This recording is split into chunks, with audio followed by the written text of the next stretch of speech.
Vamos a leer 1 Corintios capítulo 10, hermanos. El versículo 11. 1 Corintios 10, verso 11. Dice: y todas estas cosas les acontecieron como ejemplo, y están escritas para nosotros, para amonestarnos a nosotros, a quienes han alcanzado los fines de los siglos. Entonces, Pablo viene hablándole a los corintios de una serie de eventos que sucedieron en la historia de Israel. Y Pablo dice que esos eventos que él está recordando en esta carta fueron escritos también para nosotros y nos sirven para amonestarnos y nos sirven como ejemplo. Yo quiero comenzar desde este pasaje porque sentí la carga de hacer una pequeña lectura de un pasaje del Antiguo Testamento que nos habla de la vida de un hombre. Pero siempre que vamos al Antiguo Testamento, si bien hay una primera lectura histórica muy clara, muy real, muy verdadera, también hay otras lecturas que podemos tener en el Antiguo Testamento. Una de ellas que nos habla Pablo es que esas lecturas también nos sirven a nosotros para amonestarnos y nos sirven también como ejemplo. Entonces vamos a hacer esa lectura pues ya basándonos en lo que nos dice Pablo. Hay otro pasaje ahí en Cantar de los Cantares, capítulo 1, donde Salomón habla otra cosa que también nos va a servir para lo que vamos a leer. Cantar de los Cantares, capítulo 1, verso 8. Dice: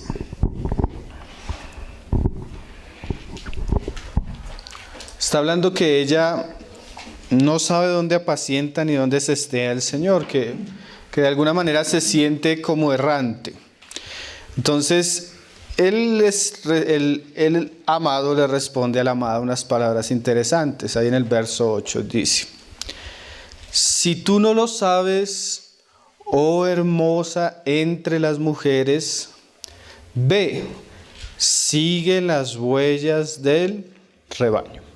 Entonces, él le dice algo bien interesante a ella, porque cuando ella de pronto no conoce muy bien el camino, las palabras del Señor es que ella considere el rebaño de Dios y las huellas que Él ha dejado. Entonces, de esa misma manera, vamos a leer el pasaje que vamos a estudiar o meditar hoy.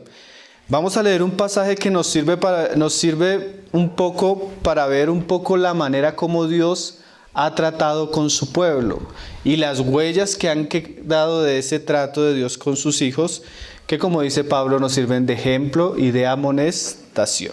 Entonces vamos a ver ahí en 1 Samuel, que va a ser el pasaje que vamos a estar leyendo, en el capítulo 16 en adelante vamos a ver la historia de David. Yo no sé por qué esta historia, pero siempre ha sido una historia que me ha impactado y siempre la he considerado varias veces. Y meditando ahorita un poco, las veces que el Señor me ha permitido compartir acá, las pocas veces, siempre el Señor me lleva a pasajes como estos. Yo quisiera dar otro tipo de enseñanza, pero bueno, vamos a ver un poco la historia de David. No la historia, simplemente algunos eventos en su vida, al comienzo de su vida, que nos sirven de ejemplo, de amonestación, y también nos sirven un poco para conocer el camino del Señor. Entonces vamos a abrir 1 Samuel, capítulo 16. La historia de David surge en un tiempo bastante difícil, porque David es levantado por Dios en medio de la decadencia del reinado de Saúl, o de la decadencia de la vida espiritual de Saúl. Un tiempo difícil, un tiempo de muchas lágrimas para el profeta Samuel, porque el hombre que Dios había levantado, Saúl, por causa de su desobediencia a Dios, a la palabra de Dios, es desechado. Entonces, en medio de ese ambiente, Saúl está llorando bastante por él, y el Señor le habla a Samuel. Samuel llorando por Saúl, y el Señor le habla a Samuel. Y le dice unas palabras, que ya no llore más por Saúl, sino que él lo envía a ungir a un hombre hijo de Isaí. No quiero resaltar mucho el pasaje, pero yo pienso que comenzar desde ahí es muy interesante. Entonces podemos leer ahí en el capítulo 16, verso 6. Ya se santifica toda la familia, se recibe al profeta. Y dice ahí que y aconteció que cuando ellos vinieron, él vio a Eliab y dijo: de cierto delante de Jehová estás ungido. Y al conocer las palabras de Samuel, mira lo que respondió el Señor. Y Jehová respondió a Samuel: no mires a su parecer ni a lo grande de su estatura, porque yo lo desecho. Porque Jehová no mira lo que mira el hombre, pues el hombre mira lo que está delante de sus ojos, pero Jehová mira el corazón.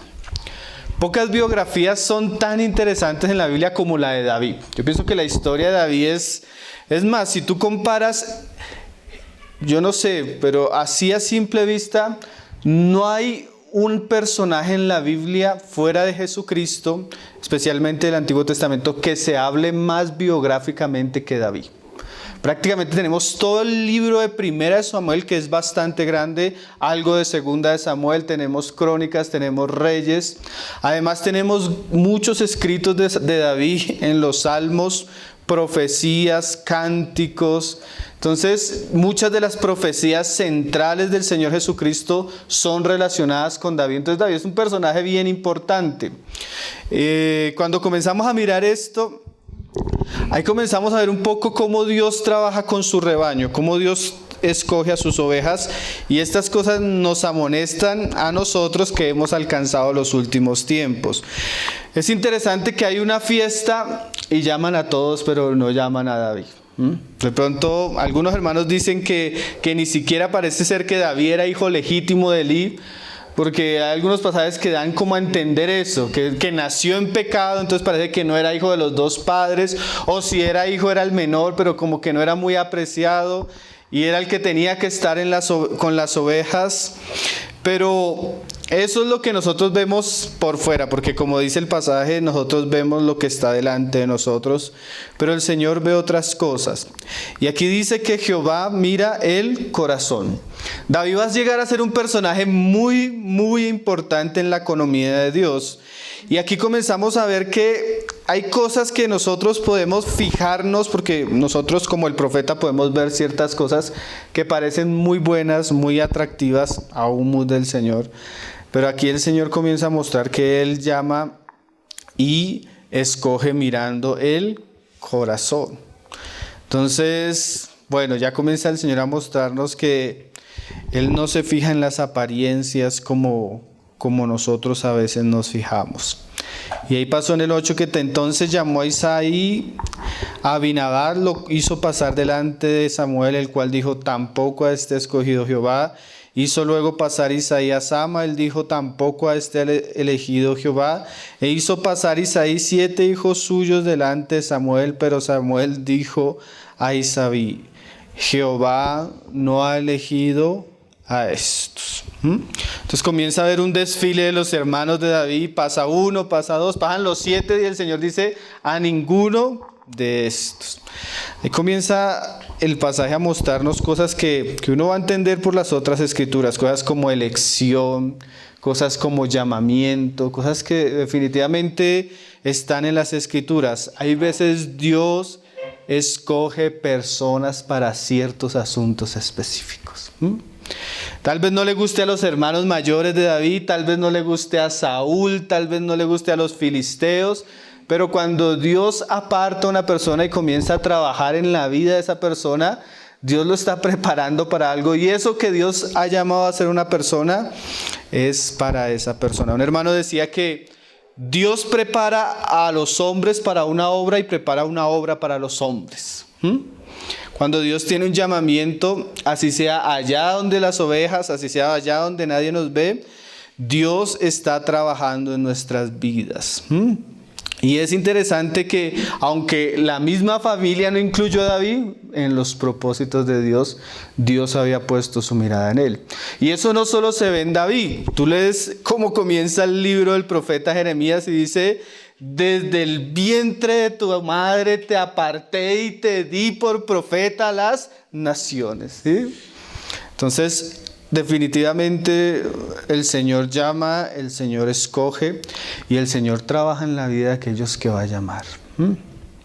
Yo pienso que no es casualidad que David haya sido puesto allá, no es casualidad que David esté con las ovejas, no es casualidad que de alguna manera David haya sido humillado, tal vez menospreciado por su propia familia, sino que eso es lo que nosotros hemos entendido como la escuela de Dios. Dios antes de escoger a un hombre muchas veces lo humilla. Dios antes de levantar un hombre muchas veces le permite pasar vergüenza, menosprecio, aún de los más queridos y apreciados por Él. Porque de alguna manera es ese trato de Dios con sus siervos, es ese que sean puestos atrás, es ese que no se han tenido en cuenta, es lo que de alguna manera está preparando su corazón para que ellos en algún momento puedan estar en una situación donde el orgullo, la altivez, la autosuficiencia no les va a jugar una mala pasada. Entonces muchas veces la escuela de Dios comienza con unas palabras con las que Cristo comenzó a sus discípulos. Si me quieres seguir, niégate a ti mismo y toma tu cruz. ¿Sí? Así como David tuvo que vivir la escuela de la humillación, del menosprecio, así muchos de los que han sido llamados tienen que aprender que ese es el camino del Señor. Esas fueron las huellas de David. David no comenzó en el palacio, David comenzó con las ovejas, siendo menospreciado y siendo puesto a un lado, pero definitivamente el Señor lo había llamado a ser rey, pero tenía que pasar por la escuela de la humillación. Así nosotros. Si Dios quiere hacer algo en nuestras vidas, primero tendrá que trabajar en nuestro carácter. Y una persona que no se ha humillado no está en una posición para ser enaltecida, dijo Cristo.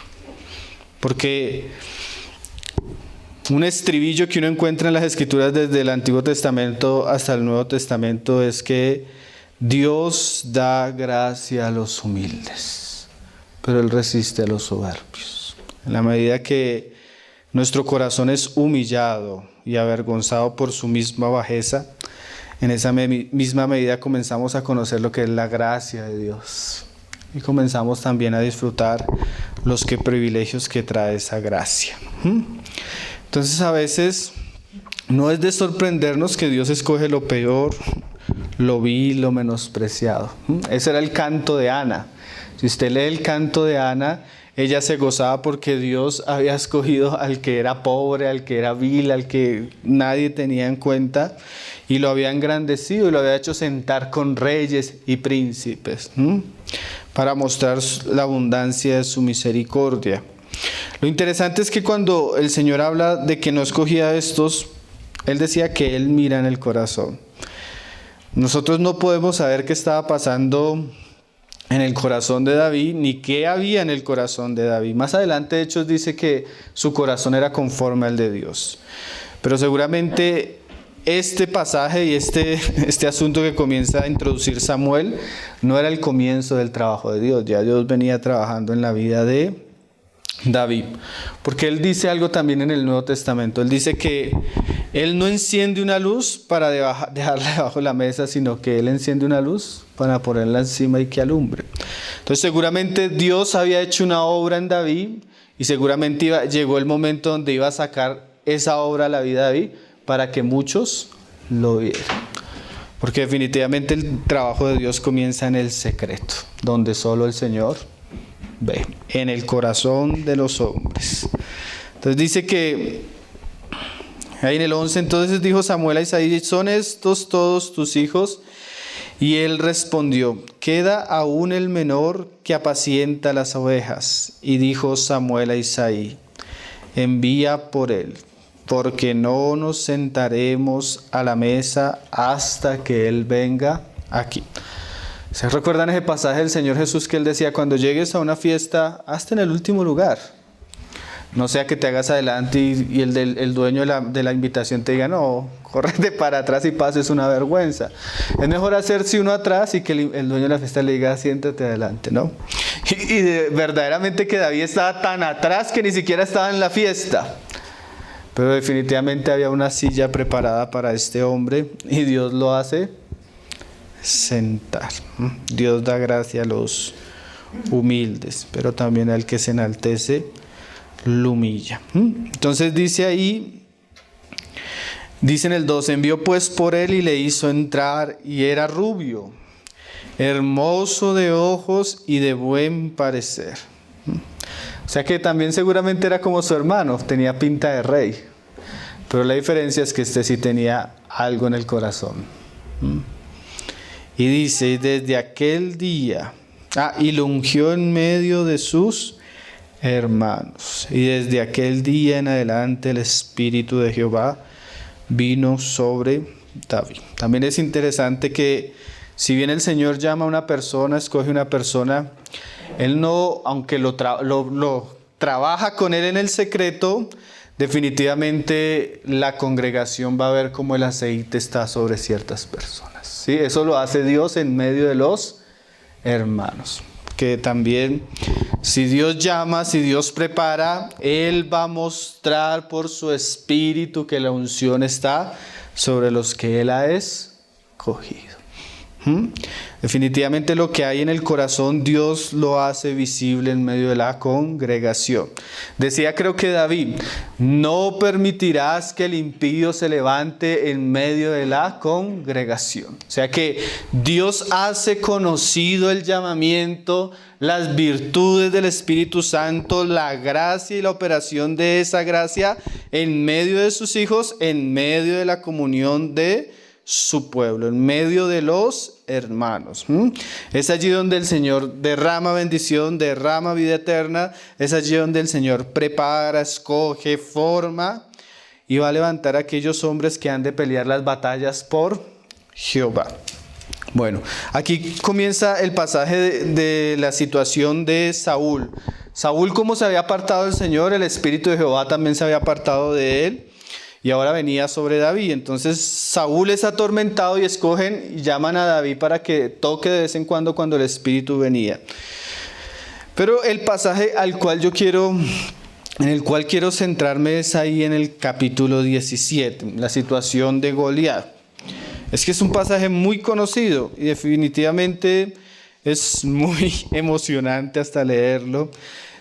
Yo no lo quiero enfatizar tanto en el pasaje, sino de alguna manera esto va a mostrarnos lo que va a ser la vida de David. ¿Por qué usamos estos pasajes? ¿Por qué leemos esto? Pablo decía que es para nosotros. ¿Por qué?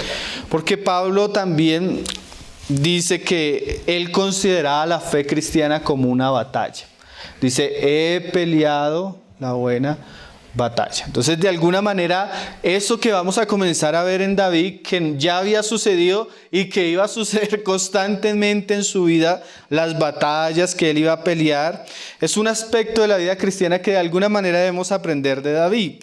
Cosas que vamos a ver en David deberían servirnos para amonestarnos a nosotros, para servirnos de ejemplo y para exhortarnos. Entonces vamos a ver la situación. El pasaje es muy largo, pero resumiéndolo, están los dos ejércitos, los de Israel, los de los filisteos, y se levanta un paladín de los filisteos que desafía a los israelitas.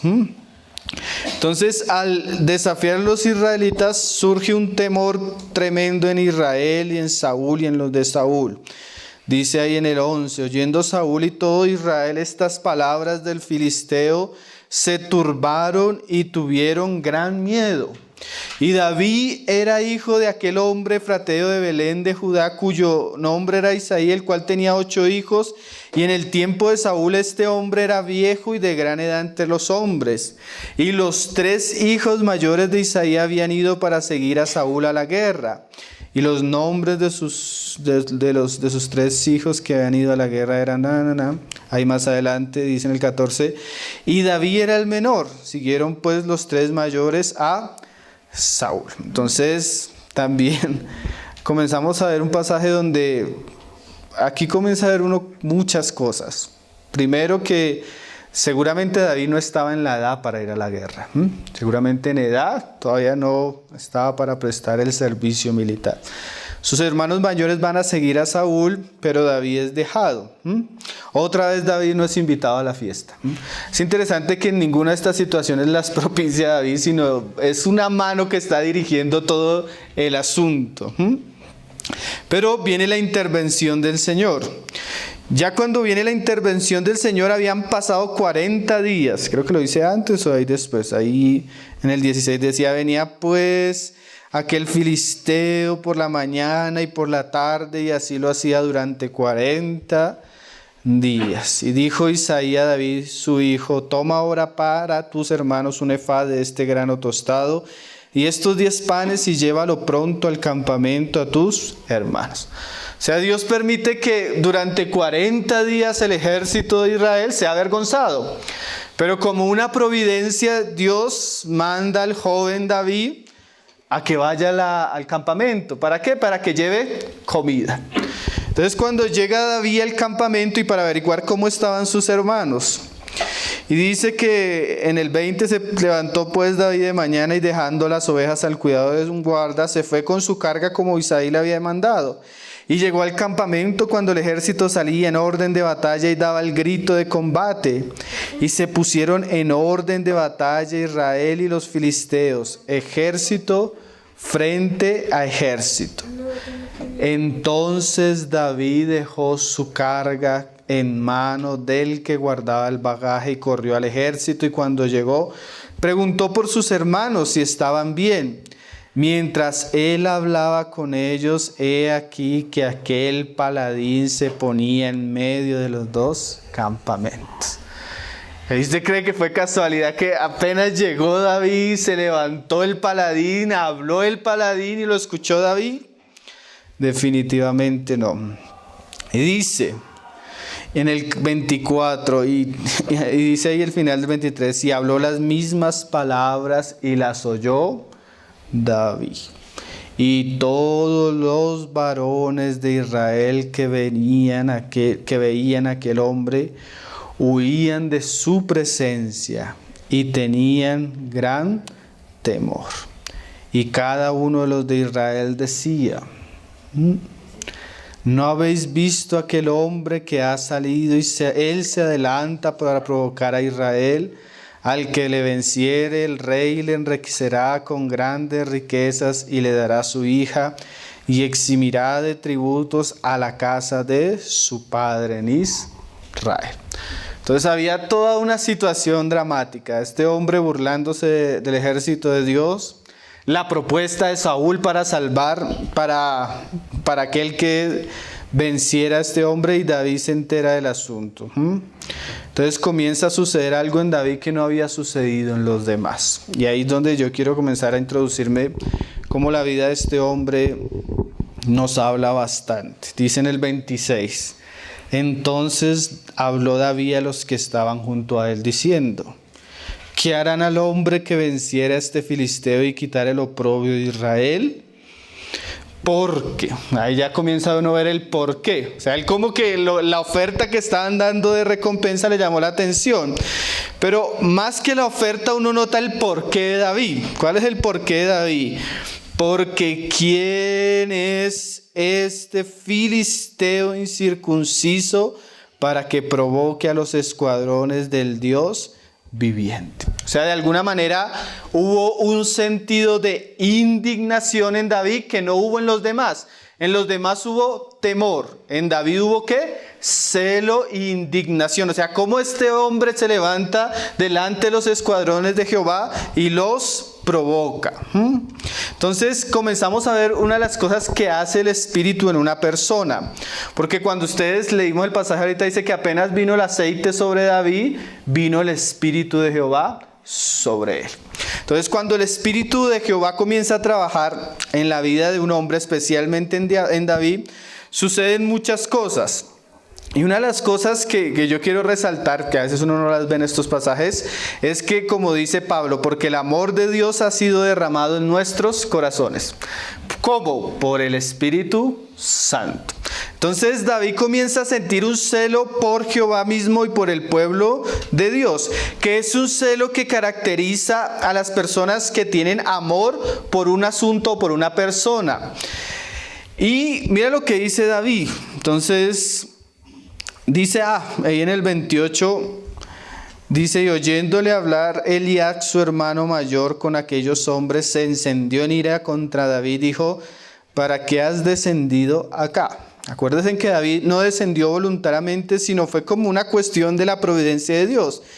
Pero su hermano como que se llenó de ira y dice, ¿y a quién has dejado aquellas pocas ovejas en el desierto?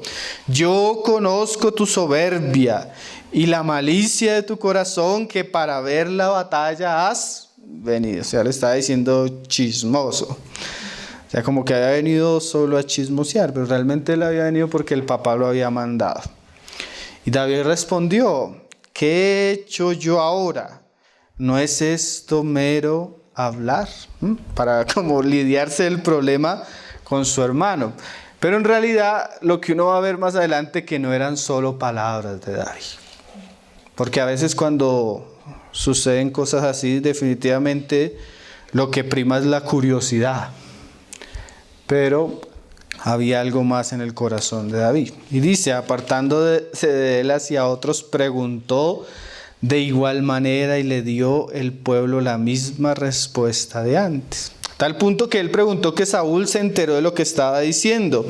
Entonces lo hace venir ante él y en el 32 le dice, y le dijo David a Saúl, no desmaye el corazón de ninguno a causa de él. Tu siervo irá y peleará contra este filisteo. Y dice Saúl a David, no podrás tú ir contra aquel filisteo para pelear con él, porque tú eres muchacho y él un hombre de guerra desde su juventud.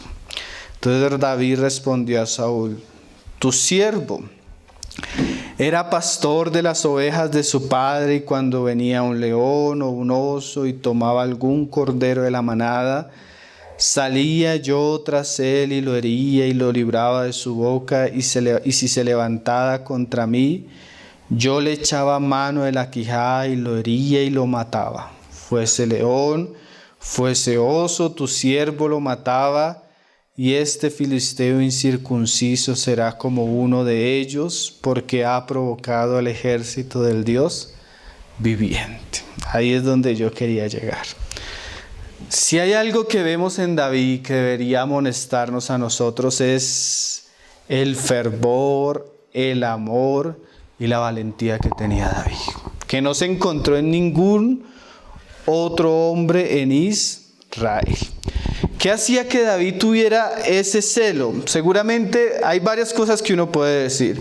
Por ejemplo, David tenía y conocía a Dios, porque él conocía en su experiencia como pastor que al venir los peligros como el oso, como el león, Dios le había librado. Definitivamente, si hay algo que hace a una persona diferente, es el conocimiento que ella tenga de Dios. El conocimiento que yo tenga de Dios va a hacer que yo mire la vida, los desafíos de la vida y las pruebas de la vida de una manera muy diferente. Nosotros no podemos menospreciar las circunstancias ni las cosas que Dios nos concede vivir, porque muchas de ellas son la copa que el Señor nos ha dado a beber para conocerle y entenderle. Si yo entiendo que el león, el oso, lo que haya venido, viene con una intención, pero yo estoy de la mano del Señor, unido a Él, perseverando en Él, yo voy a darme cuenta que la victoria es algo que va a suceder constantemente en mi vida.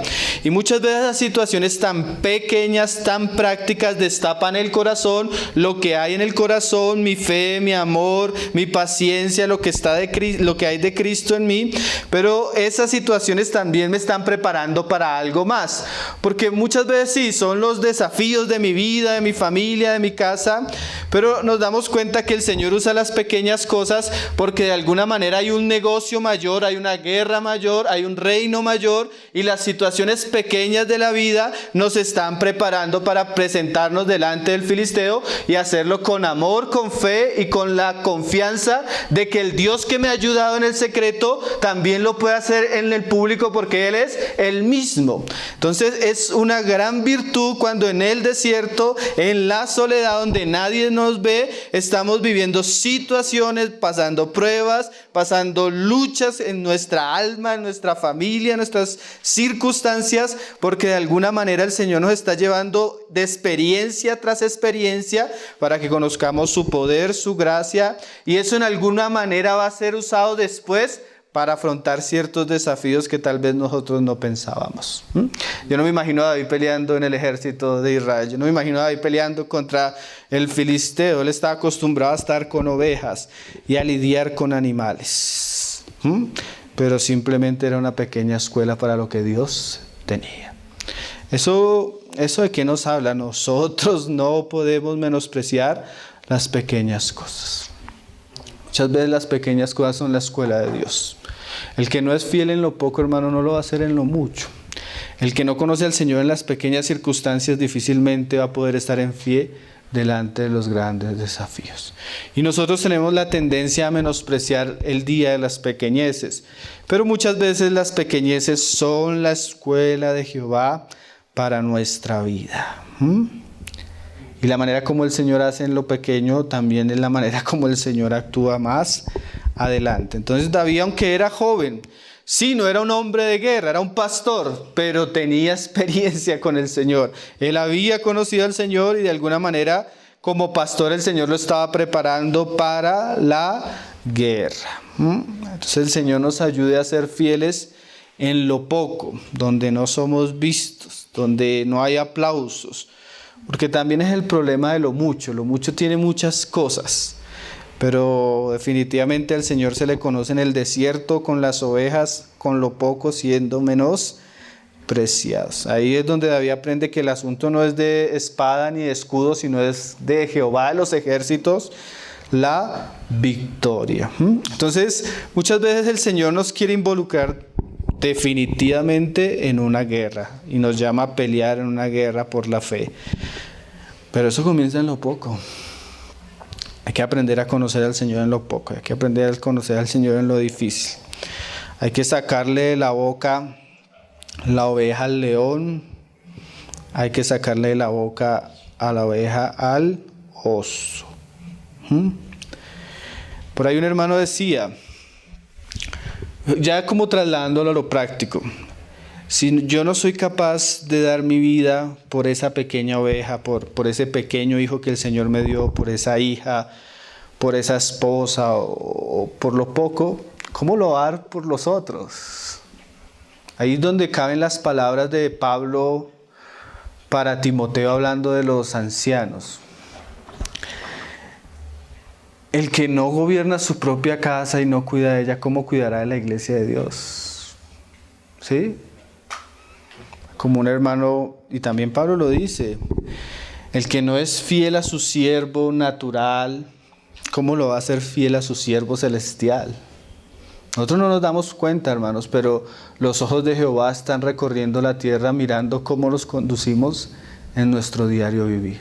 Y eso es lo que nos está preparando para asuntos de mayor importancia y trascendencia, para pelear la verdadera guerra por la causa del Señor, como se va a decir más adelante David.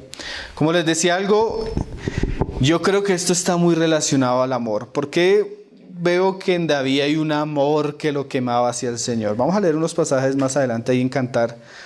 No pierda ese pasaje, pero vamos a leer unos pasajes del Cantar de los Cantares, capítulo 8.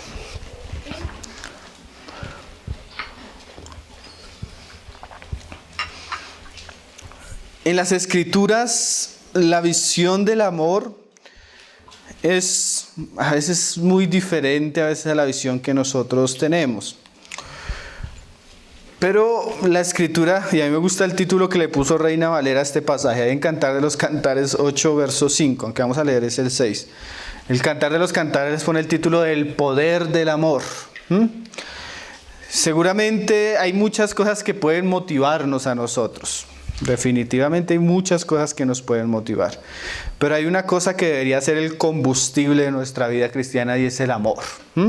Si bien el temor es un motivante legítimo cuando servimos al Señor, si bien la obediencia también, pero la base de todo lo que nosotros hacemos debería ser el amor. Y en las Escrituras el amor de Dios es un amor que como decimos, que nos mueve. Pablo dice que el amor de Cristo lo constreñía a algo. O sea, de alguna manera vamos a leer que el amor no es pasivo, sino que es activo, que no es tímido, sino es celoso, que no es pasivo, sino que él lleva adelante a David a circunstancias donde no iban otros. Él hace que David enfrente los desafíos de otra manera, porque el amor tiene un poder. La operación del Espíritu Santo en los que creen debe tener un poder. Debe un poder que los lleve a ser fervientes, debe tener un poder que los lleve a ser diligentes, debe tener un poder que los lleve a ser obedientes y a ser esforzados, porque si no es ese tipo de amor, no es el amor verdadero. Lo mismo la fe. Santiago dice que una fe que no produce obras, que no da un fruto, no es fe, está muerta. Asimismo el amor nos debe llevar a impulsarnos, a constreñirnos a hacer ciertas cosas que no las haríamos si no hay amor. Yo digo que fue el amor de David, el celo de David por Jehová mismo el que lo llevó a hacer ciertas cosas. Mira cómo habla este pasaje del amor. Ahí en el 6 dice: ponme como un sello sobre tu corazón, como una marca sobre tu brazo, porque fuerte es como la muerte el amor. Mira la comparación que hace el Cantar de los Cantares. O sea, que el amor tiene fuerza y es tan poderoso como la muerte. ¿Qué es la muerte? Cuando la muerte atrapa a un hombre, no lo suelta. Él no puede librarse de ahí. Lo único que pudo librarse de la muerte pues fue la resurrección de Cristo. Pero en comparación, el amor de Dios, el amor ágape en la vida de una persona puede ser tan poderosa como es la muerte sobre el hombre. Y aquí comienza uno a ver que definitivamente había algo en David que lo cautivaba y lo llevaba a algo más. Que definitivamente eso debería ser lo que el Señor espera de sus hijos. Un amor que los lleva a vivir una vida celosa y una vida que tiene un propósito y una causa que es el objeto de su amor, y en este caso Dios mismo.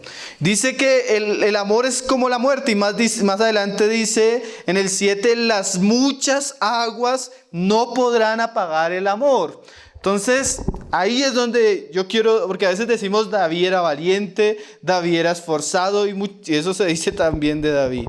Pero nos vamos a dar cuenta que detrás de todas esas virtudes siempre hay un amor genuino, ferviente, constante hacia Dios, que ese debería ser la gran motivación de todas las cosas. Dice Pablo que si hacemos muchas cosas y no hay amor, de nada sirve. Pero si hay amor, se van a hacer muchas cosas.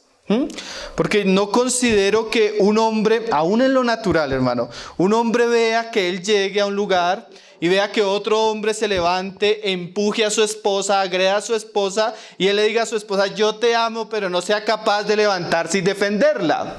Entonces, si el amor natural nos lleva a defender a nuestra esposa, ¿cuánto más nos debería llevar el amor ágape, el amor de Dios, a ser celosos, a ser valientes y a ser desafiantes con las cosas que vivimos? Si tú miras, eso se ve en Pablo: cárceles, tribulaciones, persecuciones, azotes, ayunos, estuvo de náufrago. ¿Y qué sostuvo a Pablo en todas esas jornadas difíciles de su vida? El amor de Dios me constriñe.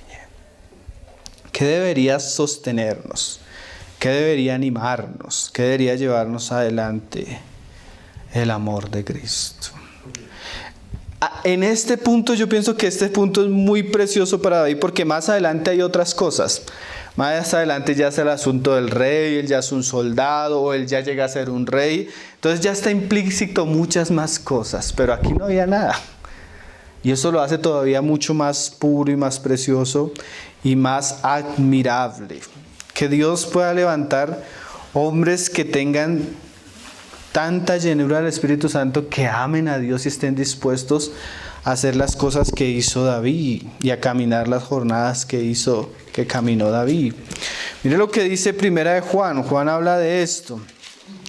Y Juan habla bastante del amor. Y Juan siempre nos está recordando qué es el amor. Y aquí Juan nos los explica. Dice en el 4:7: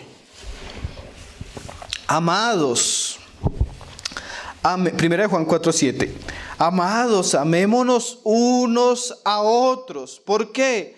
Porque el amor es de Dios. Todo aquel que ama es nacido de Dios y conoce a Dios. O sea que se entiende que el que conoce a Dios es porque ha nacido del Espíritu, o ha nacido de nuevo, o ha nacido de Dios, y se expresa eso por el amor que Él manifiesta. O sea que si pudiéramos ver la compañía de los israelitas que están frente al filisteo, podríamos decir que solo ahí uno había nacido de nuevo. ¿Por qué? Porque uno solo manifestaba amor. Y a veces es tan contradictorio conocer, ver y percibir cómo el amor de los que dicen que son amados por Dios no se expresa. Oraciones tan frías, vidas tan superficiales, que pareciera que no hay amor. Yo les daba el ejemplo ahorita del amor natural. Y es que aún el amor natural es supremamente fuerte. Tú puedes ver una pareja. Se puede poner en contra las dos familias, se puede poner en contra todo el mundo. Pueden estar navegando en contra de la corriente. Y si tienen amor, a ellos no les va a importar lo más. ¿Sí? Porque el amor es una fuerza, hermano. Y si tú ves eso en lo natural, ¿por qué no se ve eso en los que dicen que conocen a Dios? Y yo creo que eso era lo que Jesucristo aborrecía de la iglesia de la Odisea. Que no eres ni frío ni caliente. O sea, que como que es un asunto como que sí, pero que no es. Como que amas, pero no amas. Como que amas, pero está el filisteo burlándose de nosotros, escupiendo al escuadrón de Israel el nombre de Dios, y no hay ninguno que se levante y diga, no, esto no puede suceder.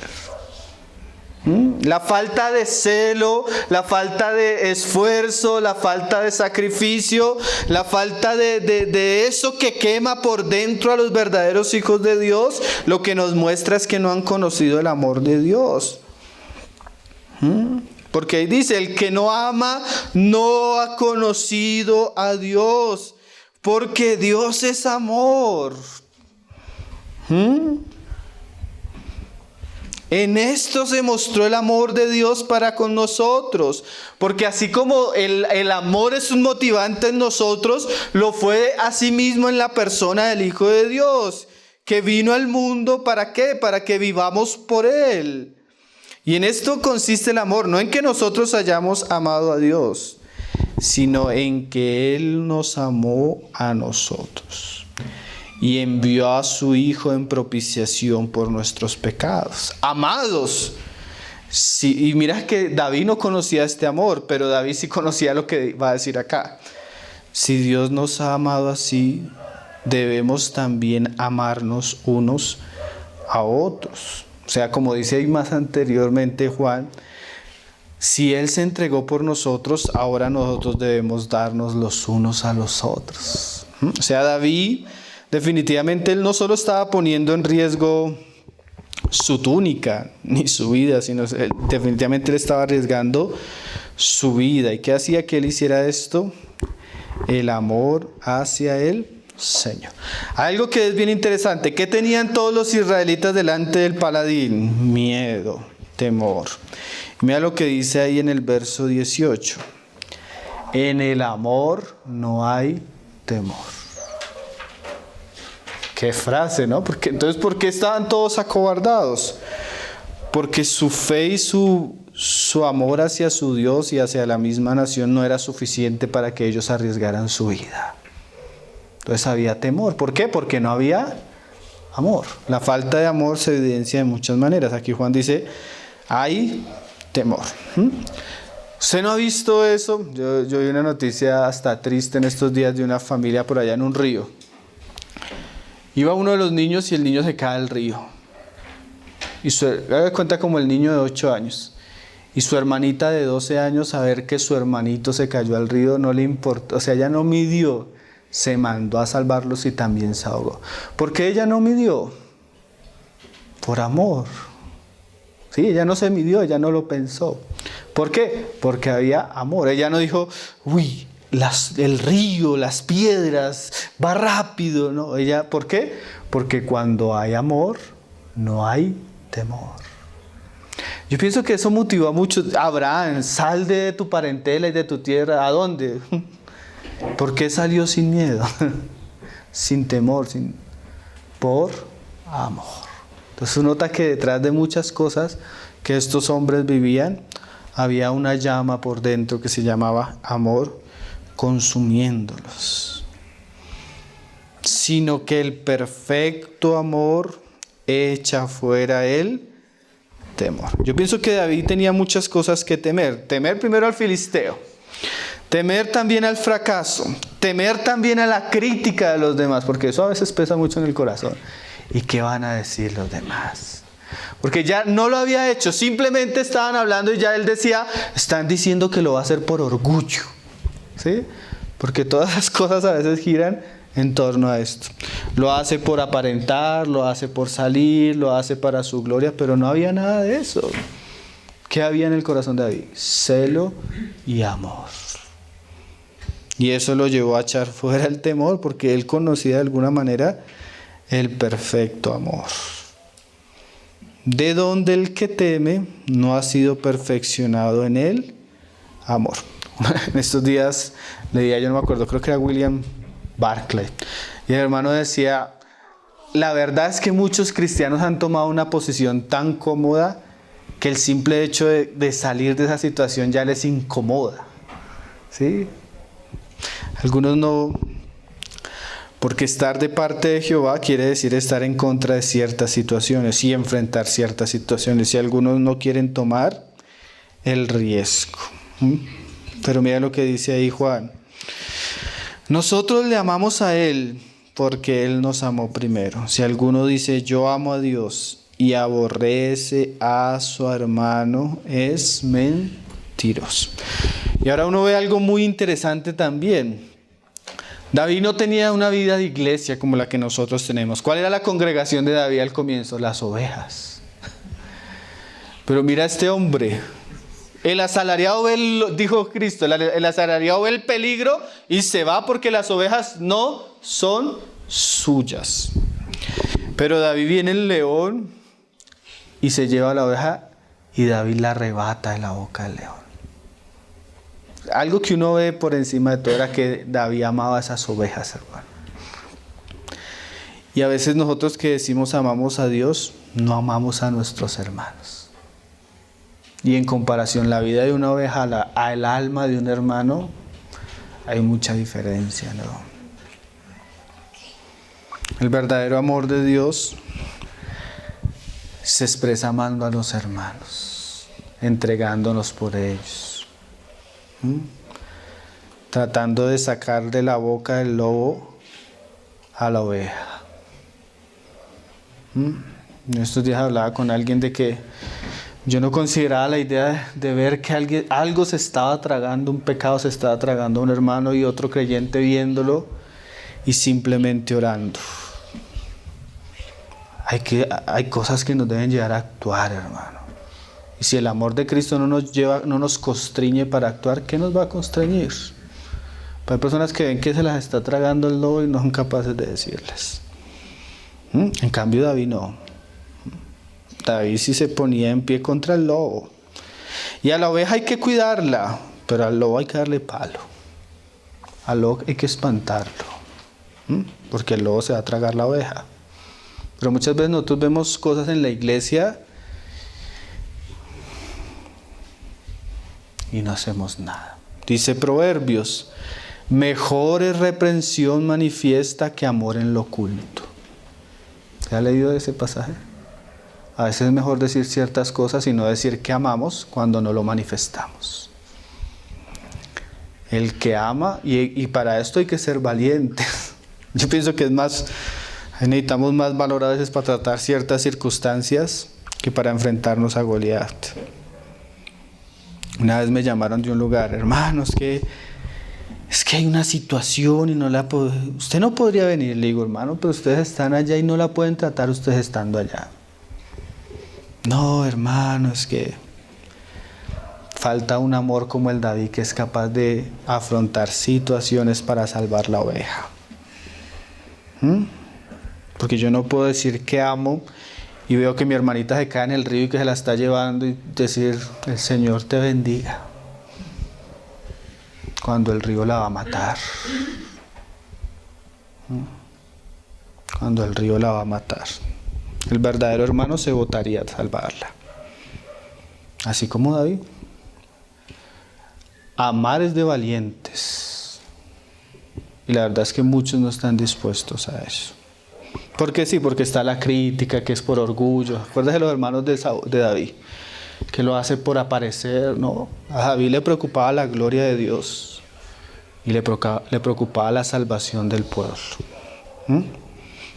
Porque ahí no había aplausos. Estos días le hicieron una pregunta, eso sucedió hace harto, a Vivian Morales por lo del referendo de los niños. Le preguntan que si ese referendo, como desde un comienzo se sabía que no iba a pasar, que si ella lo hacía por politiquería. Y llega y dice ella, todos estos azotes que me he ganado, bullying, menosprecio, crítica en las redes, crítica en el noticiero, solo por politiquería.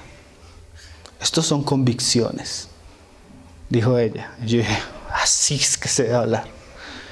Hay cosas que no se deben hacer por buscar el aplauso, hermano, sino porque la convicción que pesa adentro nos debe llevar a hacer cosas.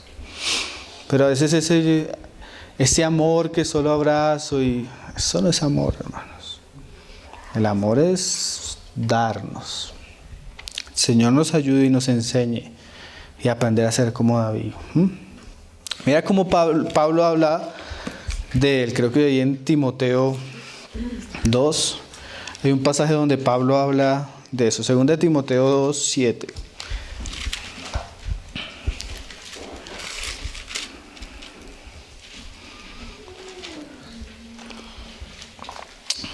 Y ahí sí como comienza el pasaje, hermano. Consideren lo que les digo y el Señor nos dé entendimiento en todo. ¿Qué dice Pablo ahí en el 8? Acuérdate de Jesucristo, del linaje de David, resucitado de los muertos conforme a mi evangelio. Mira lo que dice Pablo. En el cual sufro penalidades hasta prisiones a modo de malhechor, mas la palabra de Dios no está presa.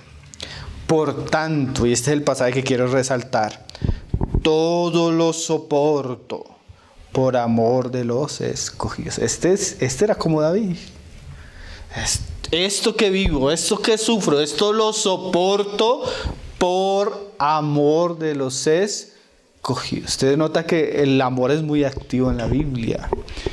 Ese amor fue el que sostuvo a Pablo en sus desafíos. Ese amor fue el que llevó a Cristo a la cruz. Y ese amor debería ser la fuerza y la motivación de nuestras obras, de nuestro trabajo, de nuestro servicio, de todo lo que concede al reino de Dios. El amor a Él, el amor a nuestros hermanos. En eso se resume la ley y los profetas. Porque el Señor un día dijo, Señor, le preguntaron al Señor, bueno, ¿qué dice la ley? Y el hombre respondió, amarás al Señor tu Dios con todo tu corazón. Y le dijo, bien respondió, haz tú lo mismo. Entonces, para zafarse el hombre, la respuesta del Señor le dice, bueno, ¿y cuál es mi prójimo? Y el Señor le dijo, me hablaba de contar una parábola. Un hombre iba para Jericó, vinieron los ladrones, lo golpearon, lo robaron, lo dejaron botado en el piso. Pasó un sacerdote, lo vio y siguió derecho. Pasó un levita, lo vio y siguió derecho. Pasó un samaritano, se agachó, lo sanó, lo alzó, lo llevó al mesón y pagó por él. ¿Quién fue el buen samaritano? Y es que a veces nosotros comenzamos, el samaritano significa esto, el mesón significa esto, ¿no? En realidad el asunto es que el prójimo es aquel que es capaz de ver a su hermano en el piso golpeado, herido, y tiene el amor suficiente para inclinarse, dejar lo que él está haciendo, dejar sus asuntos, inclinarse y comenzar a tratar lo que él está viviendo y en la gracia de Dios ayudarlo a levantar y a salir de esa gran caída. Ese es el amor del buen samaritano. Pero a veces el amor a nosotros, no a todos, a algunos nos lleva hasta la oración, pero debería llevarnos definitivamente a cosas más Señor nos ayude, porque la batalla en nuestros tiempos por las guerras de Jehová son las guerras de la iglesia. Señor nos ayude. Volvamos allá a primera de Samuel. Samuel 17.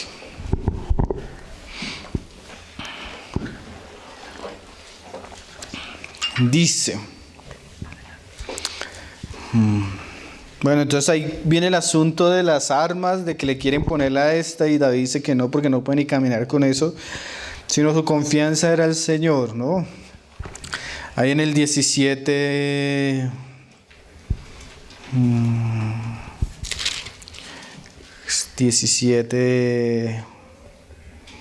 podemos leerlo del 45, del 44. El 42 dice, y cuando el filisteo miró y vio a David, le tuvo en poco, porque era muchacho y rubio y de hermoso parecer. Y definitivamente, seguramente David en su apariencia no parecía un hombre de guerra. Y definitivamente muchos de nosotros somos dignos de ser tenidos en poco, pero acuérdese que hay algo poderoso en los que tienen el Espíritu de Jehová, que es el amor de Dios, la dirección de Dios, el poder de Dios, el respaldo de Dios, la victoria que Dios le da a los que le temen. Entonces dice, soy yo un perro, ahí en el 43, para que vengas a mí con palos, y maldijo a David por sus dioses. Y dijo luego el filisteo a David, ven a mí y daré tu carne como la carne de las aves del cielo, de las bestias del campo. Entonces David dijo al filisteo, tú vienes a mí con espada y lanza y jabalina, mas yo vengo a ti en el nombre de Jehová de los ejércitos, Dios de los escuadrones de Israel, a quien tú has provocado. Jehová, o sea que la victoria es del Señor, como dice los salmos, ¿no? Él es el que adiestra nuestras manos para la batalla. Y aunque un ejército acampe alrededor de mí, no temeré, porque tú estarás conmigo. La victoria es del Señor. Jehová te entregará hoy en mis manos, y yo te venceré y cortaré la cabeza y daré hoy a los cuerpos de los filisteos y a las aves del cielo y a las bestias de la tierra, y toda la nación sabrá que hay Dios en Israel. Entonces definitivamente lo que le interesaba ahí a David no era la esposa que le iba a dar Saúl, que al fin y al cabo no se la dio. Me hizo ahí no era que le iba a quitar los impuestos a la casa de su padre, sino definitivamente lo que le interesaba a David era la gloria de Jehová. Y esto es un asunto también que es bien importante resaltar. Hay un pasaje en el Nuevo Testamento que Pablo habla de un hombre así. Filipenses 2, Pablo habla de Timoteo de la misma manera. Y dice, Filipenses 2, verso 20. Mira cómo habla David. Pablo de Timoteo. Porque nosotros podríamos a veces ser muy celosos o muy fervientes buscando algo de nosotros propios. Pero definitivamente eso no es verdadero amor, eso es egoísmo. Pero aquí Pablo habla algo de Timoteo bien interesante. Dice ahí en el verso 20, desde el 19 dice, espero en el Señor Jesús enviaros pronto a Timoteo, para que yo también esté de buen ánimo al saber de vuestro estado, pues a ninguno tengo del mismo ánimo. O sea que Timoteo también era así como David, uno entre los muchos. Y dice, y que tan sinceramente se interese por vosotros. Esas frases son preciosas, ¿no? Porque el verdadero amor es salir de nosotros e interesarnos por otro y por otros, no solo por Dios, sino por los otros. ¿Por qué? Porque todos buscan lo suyo propio, no lo que es de Cristo Jesús, pero ya conocéis los méritos de Él. Ese pasaje es bien interesante también, ¿no? Pablo hablando de Timoteo, todos buscan lo suyo. Hasta Pablo dice que algunos predican a Cristo por contienda. Pero aquí Timoteo es descrito como uno que busca algo que no es de él, que busca sinceramente lo de los otros. Y es interesante que cuando se habla de David, más adelante, cuando sucede la historia con Abigail, se dice que ella va a pedirle perdón a David por su esposo. ¿Ustedes conocen la historia? Su esposo hace una necedad y la mujer viene a librar de la muerte a su esposo. Y ella le dice a David que lo perdone porque ella sabe que David se conduce rectamente porque Dios lo va a engrandecer a causa de que él pelea las batallas de Jehová. Ese es un término que se usa para hablar de David. O sea que de alguna manera David no estaba peleando las batallas de él, sino estaba peleando las batallas de Jehová. ¿Por qué decimos que es importante? La mayoría del cristianismo que nosotros conocemos es un cristianismo que busca su beneficio propio. La gente busca a Dios por algo que ha de recibir. Entonces no están buscando a Dios mismo, sino están buscando el beneficio. Entonces Dios permita que se levanten personas entre el pueblo de Dios que no tengan intereses propios, que puedan vivir es para esta causa, para la causa del Señor, que no busquen lo suyo propio, sino lo que es de Cristo Jesús. Cuando Moisés está delante del becerro de oro y el pueblo de Dios, Moisés no dice, ¿quién está de parte mío? Levante, sino si él dice, los que están de parte de Jehová. Y si hay algo que uno ve en el corazón de David, era que David estaba por encima de todas las cosas de parte del Señor mismo. Y peleó las batallas. Y tú te vas a dar cuenta que ojalá la del filisteo hubiera sido la primera, pero de ahí en adelante comienza una vida de batalla tras batalla, hasta contra el mismo Saúl, que en algún momento lo persiguió, después como rey hasta su vejez. Es más, su caída fue una vez que él no salió a la batalla cuando los reyes debían salir a la batalla. Entonces eso nos muestra que la vida de David estuvo envuelta en muchas batallas y así la misma de nosotros, pero que el centro de nosotros, como decía el pasaje de Timoteo, no sea buscar lo de nosotros propio, sino lo que es de Cristo Jesús. Ahorita leíamos el pasaje que Pablo le dice a Timoteo, volvamos a leerlo ahí. Está en 2 Timoteo 2:17. Más adelante él sigue hablando y dice algo bien interesante. Dice, quedamos en el 2:10. Todo lo soporto por amor de los escogidos. Y él habla en el 11 y dice, palabra fiel es esta: si somos muertos con él, también viviremos con él. O sea que aun si David hubiera muerto el día de ese filisteo, definitivamente, si él hubiera muerto, definitivamente su nombre hubiera sido también engrandecido, porque viviría con él. Yo a veces les decía que a los hermanos que uno de los momentos más tristes para mí es cuando voy a salir a la reunión los domingos, porque desde la ventana, todos los domingos, eso es como un ritual, a las 9 de la mañana llegan como 20 hombres. Y esos 20 hombres dan su vida por un partido de fútbol, hermano. Pero es que eso es como si estuvieran apostando la vida. Y yo decía, si tuviéramos 20 hermanos con ese mismo fervor, con esa misma constancia que los hombres hacen esas cosas, ¿qué cosas haría el Señor en la iglesia, hermano? Para la mayoría de cristianos que hay la mayoría de cristianos, lo más que hacemos muchos es calentar silla, hermanos. Esas palabras sacrificio, servicio, obediencia no se encuentran hoy casi en el pueblo de Dios. Más sufren las personas por otras cosas que son vanas. También me conmovía el corazón esta mañana de un video de una marcha en Venezuela, como unos soldados llegan y a uno de los que estaba protestando, un muchacho de 27 años, le disparan así en la calle y él muere así. Una escena terrible. Pero lo más terrible, bueno, terrible la muerte del muchacho, pero lo más terrible es que él murió por algo que no vale la pena. Y aquellos que tienen la oportunidad de morir por algo que vale la pena no lo estamos haciendo. Y eso es lo más terrible. Aquellos que tenemos una causa genuina como es la gloria y el reino de Jesucristo, estamos entretenidos viviendo para nosotros mismos y usando a veces hasta la misma oración, como dice Santiago, para nuestros propios deleites. El Señor levante personas como David, como Timoteo, que estén dispuestas a vivir por Cristo y a morir por Él.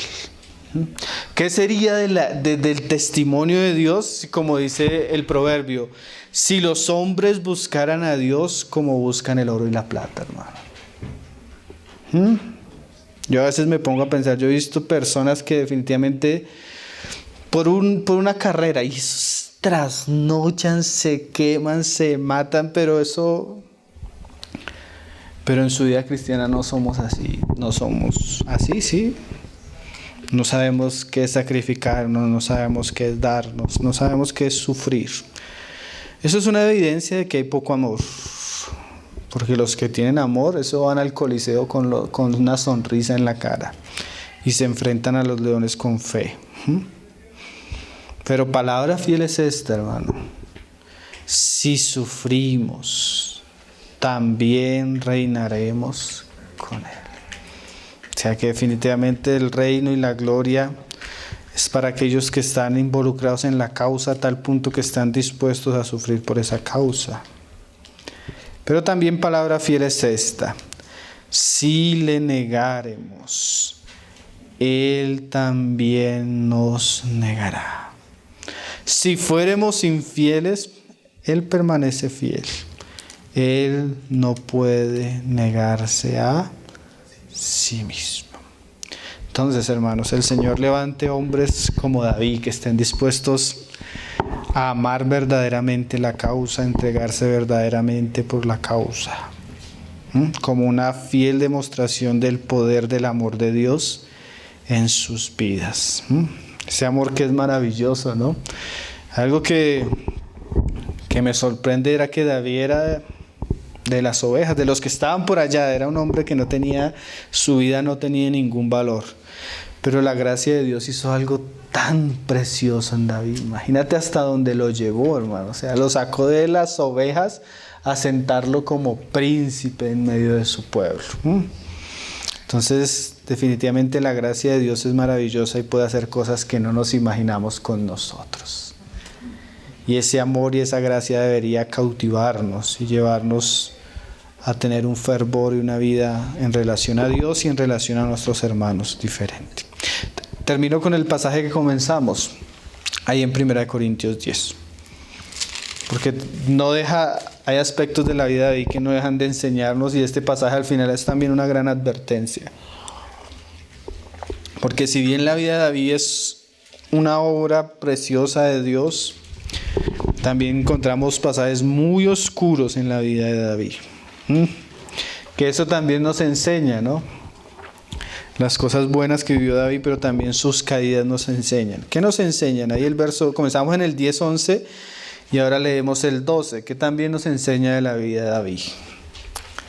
Así que, 1 Corintios 10:12 dice: así que el que piensa estar firme, mire que no caiga.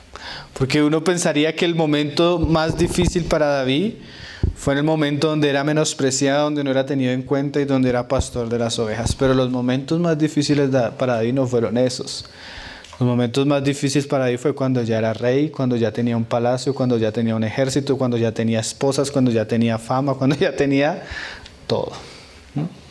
Entonces, si tenemos amor hacia Dios y Dios ya nos ha concedido ciertas cosas, temamos y guardémonos, porque definitivamente es más fácil caer bien arriba que abajo. Y la caída entre más alto es más dolorosa. El Señor nos guarde y forme un carácter de humildad y de mansedumbre y de sumisión como lo tenía a un comienzo hasta lo último. También, como decíamos ahorita, la caída de David fue porque él no fue a la guerra cuando él debía ir a la guerra. Entonces el Señor nos guarde de mantener una actitud constante hasta el final de la vida. Como decía un hermano, el ministro de la palabra no tiene vacaciones ni se jubila. Él tiene que morir con las botas puestas. Porque muchas veces la caída de nosotros es cuando nos quitamos las botas.